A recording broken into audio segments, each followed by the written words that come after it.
નમસ્કાર, સમાચારો સાથે હું છું જયેશ। સીએમની દિલ્હી મુલાકાત બાદ અધિકારીઓની બદલીઓનો દોર શરૂ થઈ ચૂક્યો છે। મોડી રાત્રે 3 સચિવની બદલી કરી દેવામાં આવી છે। આઈએએસ અધિકારી મોના ખંધારની ફૂડ એન્ડ સિવિલ સપ્લાયમાં પ્રિન્સિપલ સેક્રેટરી તરીકે નિમણૂક કરવામાં આવી છે। આઈએએસ આરસી મીનાને બંદર અને વાહન વ્યવહાર વિભાગમાં પ્રિન્સિપલ સેક્રેટરી બનાવાયા, તો પી ભારતીની જીએસટી વિભાગમાંથી બદલી કરવામાં આવી છે।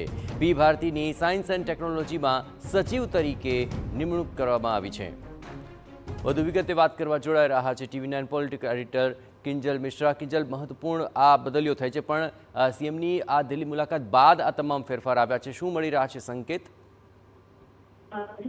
બિલકુલ, જે રીતે આપણે કીધું કે સીએમની દિલ્હી મુલાકાત બાદની આ બદલી છે એટલે પણ મહત્વપૂર્ણ છે અને તેની સાથે જ આ જે બદલીઓના ઓર્ડર છે મોડી રાત્રે થયા છે। સામાન્ય રીતે જે બદલીઓના ઓર્ડર હોય છે તે જે ઓફિસ સમય હોય છે ત્યાં સુધીમાં થઈ જતા હોય છે। બદલીઓના ઓર્ડર મોડી રાત્રે થયા છે અને સ્પેસિફિક 3 અધિકારીઓની બદલી છે તે જે કરવામાં આવી છે કે જે સીધું સૂચવે છે કે જેમ મંત્રીઓના રિપોર્ટ કાર્ડ ઉપર ચર્ચા ચાલી રહી હતી તેમ ક્યાંક ને ક્યાંક જે નજર છે તે અધિકારીઓના કામકાજ અને વહીવટી પ્રક્રિયા ઉપર પણ રહી રહી હતી અને એના જ કારણે જે બદલીઓ છે તે કરવામાં આવી છે। જો મોના ખંધારની વાત કરવામાં આવે તો મોના ખંધારને સાયન્સ એન્ડ ટેકનોલોજીમાંથી હટાવી દેવામાં આવ્યા છે અને તેમને સિવિલ અને ફૂડ સપ્લાય વિભાગમાં તેમની બદલી છે તે કરવામાં આવી છે। આ અધિકારીની વાત કરવામાં આવે તો અધિકારી થી જેમની જે કાર્યશૈલી છે તેનાથી અનેક જે લોકો નારાજ હોવાની પણ વાત છે અને કેટલાક પ્રસંગ એવા પણ બન્યા છે કે જ્યારે તે સરકાર માટે ક્ષોભનો વિષય પણ થઈ ગયા હોય, એટલે આ જે બદલી છે તે સીધી નજરમાં આવે તે પ્રકારની છે।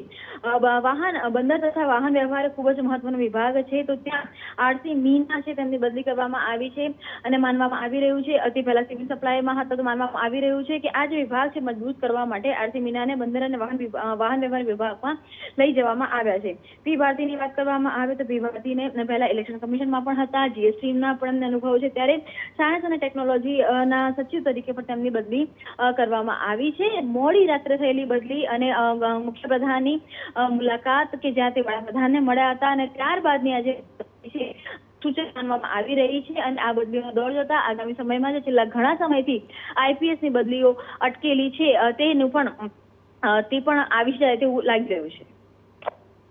બિલકુલ, આભાર કિંજલ। તમામ ગતિવિધિઓ પર આપ નજર રાખતા રહેજો। તો મોડી રાત્રે જ આ 3ની બદલીઓ થઈ ગઈ। 3 સચિવની મોડી રાત્રે બદલી કરવામાં આવી છે, જેમાં હાલ આઈએએસ અધિકારી મોના ખંધારની ફૂડ એન્ડ સિવિલ સપ્લાયમાં પ્રિન્સિપલ સેક્રેટરી તરીકે નિમણૂક કરવામાં આવી। આ ઉપરાંત આઈએએસ આરસી મીનાને બંદર વાહન વ્યવહાર વિભાગમાં પ્રિન્સિપલ સેક્રેટરી બનાવાયા।